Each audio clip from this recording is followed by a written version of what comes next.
Hello everyone and welcome to today's video. Today's video is going to be about how to fix Samsung Wi-Fi not connecting in 2026. For that, the first thing that you can do is simply head over to your quick settings and then toggle Wi-Fi on and off on your device. The other thing that you can do is head over to your Wi-Fi settings.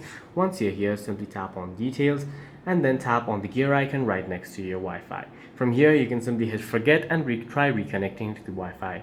The other thing that you can do is head over to your quick settings again and toggle airplane mode on and off on your device. If this still does not work, you can tap on the power icon and restart your device. If the issue still persists, what you can do is head over to your settings by pulling down on your quick settings. Once you're here, scroll down and tap on about phone, scroll down again and then tap on reset. From here, what you can do is tap on reset mobile network and reset Wi-Fi and Bluetooth settings and try using your Wi-Fi again. If your device still gives this issue even when we are trying to connect to other Wi-Fis, then you may have to visit the service center for further assistance. For any further questions, please feel free to leave a comment down below.